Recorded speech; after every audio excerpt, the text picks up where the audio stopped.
सदन में फिर से हमारी मांग वही रही, गृह मंत्री आए, चंदा चोरी जो छात्रों पर अत्याचार हुआ वो उन सब पे बयान दें, प्रधानमंत्री आकर माफी मांगे।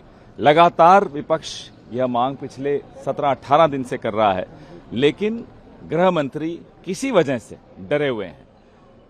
वो निर्णय लेना चाहते हैं कि विपक्ष क्या मुद्दा उठाए सदन, वो निर्णय लेना चाहते हैं कि विपक्ष कौन से सवाल पूछे और वो किस सवाल का जवाब दे। ये चॉइस सत्ता पक्ष की नहीं होती, क्योंकि देश के मन में जो सवाल हैं वो सवाल विपक्ष के माध्यम से सदन में देश गृह मंत्री और प्रधानमंत्री से पूछ रहा है। लेकिन ये कन्नी काट रहे हैं, डर रहे हैं, डर के भाग रहे हैं। भगोड़ा गृह मंत्री है ये, भगोड़ा प्रधानमंत्री है ये। सर, ये कहा जा रहा है कि वो तो बातचीत करने के लिए तैयार। कौन सी बातचीत, किन मुद्दों पर? मुद्दे तो हमने तय किए ना, ये थोड़ी तय करेंगे कि भाई हम इस मुद्दे पर बात करेंगे और चंदा चोरी पर नहीं करेंगे। चंदा चोरी पर भी करनी पड़ेगी। झारखंड में नौजवानों का एक शांतिपूर्ण आंदोलन चल रहा है, उसमें भारतीय जनता युवा मोर्चा के लोगों को घुसा दिया, बसें भर भर के लाए। क्या इस पर चर्चा नहीं होगी? सब पर चर्चा होगी। चंदा चोरी से ये डरते क्यों हैं? प्रधानमंत्री ने खुद इस ट्रस्ट का गठन किया, प्रधानमंत्री के चहेते लोग इस ट्रस्ट में थे। तो इस ट्रस्ट में जब अगर कोई गलत काम होता है, चोरी चकारी होती है, तो जाहिर सी बात है प्रधानमंत्री से सवाल पूछे जाएंगे, प्रधानमंत्री को जवाब देने होंगे, प्रधानमंत्री को करोड़ों राम भक्तों से माफी भी मांगनी होगी।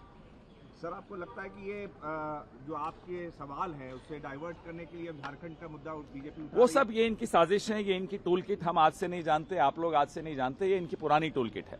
ध्यान हटाना, नैरेटिव बदलना, हेडलाइन मैनेज करना। अब 12 साल हो गए, देश को, मीडिया को, हमें तो खैर पहले ही समझ में आया था, आप सबको भी अब समझ में आ गया है कि इनकी टूल किट क्या है। अब ये टूल किट खत्म हो चुकी है, इसकी एक्सपायरी डेट खत्म हो चुकी है और इस सरकार की एक्सपायरी डेट भी खत्म हो रही है।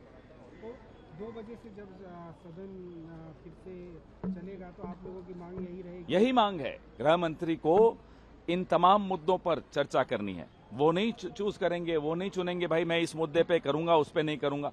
आप सत्ता में हैं, 12 साल से आप सरकार में हैं, तो जो सवाल आपसे पूछे जाएंगे सदन में तो आप उसका जवाब देंगे। प्रेस कॉन्फ्रेंस करने की आदत तो है नहीं इन लोगों की, तो अपने चहेते मीडिया के अलावा किसी से बात नहीं करते ये लोग। सर, किरण रिजिजू ने कहा कि आप गोल पोस्ट चेंज कर रहे हैं। कोई गोल पोस्ट नहीं बदला, पहले दिन से। माफ कीजिएगा, आप तो रोज देख रहे हैं यहाँ हमारा जो प्रदर्शन भी होता है संयुक्त विपक्ष का, पहले दिन से आप देखते हैं दान पेटी भी लेकर हम यहाँ बैठे होते हैं, हमारे समाजवादी भाई भी वही कर रहे हैं।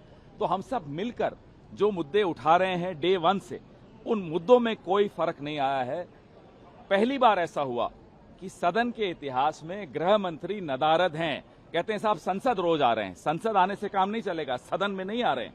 न प्रधानमंत्री सदन में आ रहे हैं, न गृह मंत्री सदन में आ रहे हैं। अब बिल्डिंग में आकर कैंटीन में बैठना सदन में आना नहीं होता, या बिल्डिंग में आकर अपने ऑफिस में बैठना सदन में आना नहीं होता।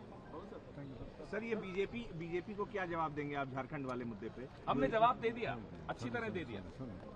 आप ये बताइए, हमसे कहा जाता है राहुल गांधी उनसे बात भी कर रहे हैं, हमारी डेलीगेशन भी मिल रही है, राहुल जी भी मिल रहे, सब हो रहा है। भारतीय जनता युवा मोर्चा के गुंडों को अगल बगल के राज्यों से झारखंड में घुसाया गया ताकि एक अहिंसक आंदोलन हिंसक हो। आप आगे आगे देखिए इनकी पोल कैसे खुलती है। हम यह जानना चाहते हैं, हमारे तो दीपिका जी हमारी मंत्री हैं, वो तो रोज उन छात्रों से मिल रही हैं। इस सरकार का कौन सा मंत्री जंतर मंतर गया? इस सरकार में प्रधानमंत्री, गृह मंत्री जंतर मंतर छोड़िए, सदन में नहीं आना चाहते। इस मुद्दे पर सदन में बात करने से डरते हैं, चंदा चोरी पर बात करने से डरते हैं। इन्हें शर्म आती है क्योंकि इनके काले कारनामे सबके सामने खुल चुके हैं। प्रभातखबर.com, विश्वास वही, रफ्तार नहीं।